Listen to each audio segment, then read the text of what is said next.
कैसे हो छात्रों, आप सभी का TM ऑनलाइन क्लास में स्वागत है। आज हम लोग इलेक्ट्रॉन बिंदु संरचना के बारे में पढ़ेंगे कि ये क्या चीज़ होता है। तो सबसे पहले इसको समझ लें कि किसी तत्व के संयोजी इलेक्ट्रॉन को उनके परमाणु के प्रतीकों के चतुर्दिक के माने होता है चारों दिशाओं में बिंदु द्वारा, बिंदु माने डॉट के द्वारा निरूपण इलेक्ट्रॉनिक बिंदु संरचना कहलाता है। तो यहाँ पर सबसे पहली बात है कि संयोजी इलेक्ट्रॉन किसे कहते हैं, इसको समझते हैं। तो संयोजी इलेक्ट्रॉन कहते हैं कि किसी तत्व के इलेक्ट्रॉन विन्यास के बाहरी कक्षा में उपस्थित इलेक्ट्रॉन को संयोजी इलेक्ट्रॉन कहते हैं। जैसे कि हम लोग इसको समझ लेते हैं, जैसे सोडियम। तो सोडियम का जो परमाणु संख्या होता है वो कितना होता है, 11। अब इसी का हम लोग इलेक्ट्रॉनिक विन्यास निकालेंगे।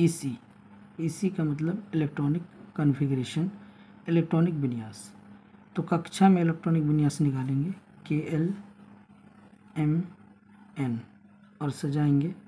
तो पहला कक्षा में 2, दूसरे में 8, तीसरे में कितना हो जाएगा 1। तो बाहरी कक्षा कितना हो गया 1।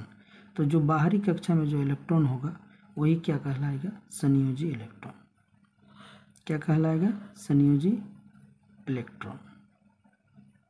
संयोजी इलेक्ट्रॉन कहलाएगा। इसी तरह से अगर हम मैग्नीशियम का निकालें, मैग्नीशियम का परमाणु संख्या कितना हो गया 12। इसका इलेक्ट्रॉनिक विन्यास निकालेंगे, इसको सजाएंगे 2, 8, यहाँ कितना हो जाएगा 2। तो इसका जो संयोजी इलेक्ट्रॉन हो जाएगा 2, क्योंकि कक्षा का जो हाईएस्ट इलेक्ट्रॉनों की संख्या है उसके लिए एक फॉर्मूला आता है 2n², जहाँ n कक्षा की क्या है, संख्या है। n क्या है, कक्षा की संख्या। तो अगर कक्षा 1 है तो 1 का स्क्वायर 1 और 2। तो कक्षा 1 में कितने हाईएस्ट इलेक्ट्रॉन रह सकते हैं 2। कक्षा 2 में कितने रह सकते हैं 8। इसी तरह से कक्षा 3 में m में कितना होगा, 3 का स्क्वायर 9 दूनी 18, इस तरह से। लेकिन यह मैग्नीशियम में कितने हैं 12। तो इसको हम लोग फर्स्ट कक्षा में 2, सेकेंड कक्षा में 8 से ज़्यादा नहीं रख सकते, तीसरी कक्षा में 2 ही रहा। तो जो बाहरी कक्षा में रहेगा जितना इलेक्ट्रॉन, उसी को हम लोग संयोजी इलेक्ट्रॉन कहते हैं। जैसे कि एल्युमिनियम का भी निकाल लेते हैं। तो एल्युमिनियम का कितना होता है 13। कितना होता है 13।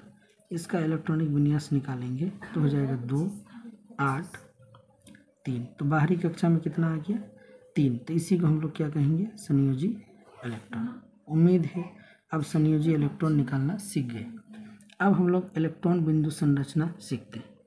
तो कहेगा आपको कि sodium, magnesium, aluminium, nitrogen, chlorine, इस तरह से किसी भी एलिमेंट का क्या निकालने कहेगा, कहेगा इलेक्ट्रॉनिक बिंदु संरचना लिखिए। इलेक्ट्रॉन बिंदु संरचना, इलेक्ट्रॉन बिंदु संरचना लिखें।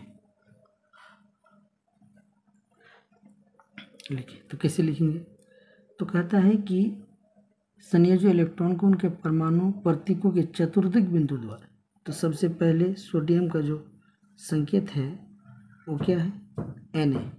अब इसके संयोजी इलेक्ट्रॉन को बिंदु के द्वारा दर्शा देंगे। जैसे कहाँ है, तो सोडियम का संयोजी इलेक्ट्रॉन कितना था 1।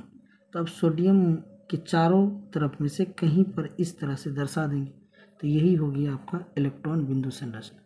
जैसे हम लोग मैग्नीशियम लिख दिए। मैग्नीशियम का जो प्रतीक है, परमाणु प्रतीक है, वो क्या है Mg। और Mg का जो संयोजी इलेक्ट्रॉन था कितना था 2। अब इसको इस तरह से हम लोग दर्शा देंगे। तो यही हो गया इलेक्ट्रॉन बिंदु संरचना। और ले लेते हैं, जैसे अगर हम लोग ले लें नाइट्रोजन का, किसका ले, नाइट्रोजन का। तो नाइट्रोजन का परमाणु संख्या कितना होता है, नाइट्रोजन का होता है 7। बाहरी कक्षा में कितने होंगे 5। अब इसको 5 डॉट हम लोग लिख दें। यही होगी आप इलेक्ट्रॉनिक बिंदु संरचना। उसी तरह से क्लोरीन का अगर ले लें, तो क्लोरीन का जो संयोजी इलेक्ट्रॉन होता है वो कितना होता है 7। आपको याद रखना होगा, या कम से कम परमाणु संख्या याद रहना जरूरी है, जिससे आप संयोजी इलेक्ट्रॉन निकाल सकते हैं। तो क्लोरीन का जो बाहरी कक्षा में होता है इलेक्ट्रॉन, वो कितने होते हैं 7। तो 7 क्या हो गया संयोजी इलेक्ट्रॉन। अब इस 7 इलेक्ट्रॉन को हम लोग यहाँ पर क्या कर देंगे, दर्शा देंगे इस तरह से 2 4 6 और 1 7। उसी तरह से अगर ऑक्सीजन का हम लोग निकालें तो ऑक्सीजन का कितना होता है 8, तो इसका जो संयोजी इलेक्ट्रॉन होगा ऑक्सीजन का वो होता है कितना 6। अब 6 यहाँ हम लोग क्या करेंगे, इस तरह से सजा देंगे। तो इसी को हम लोग कहते हैं इलेक्ट्रॉनिक बिंदु संरचना। उम्मीद है आप समझ गए होंगे। धन्यवाद।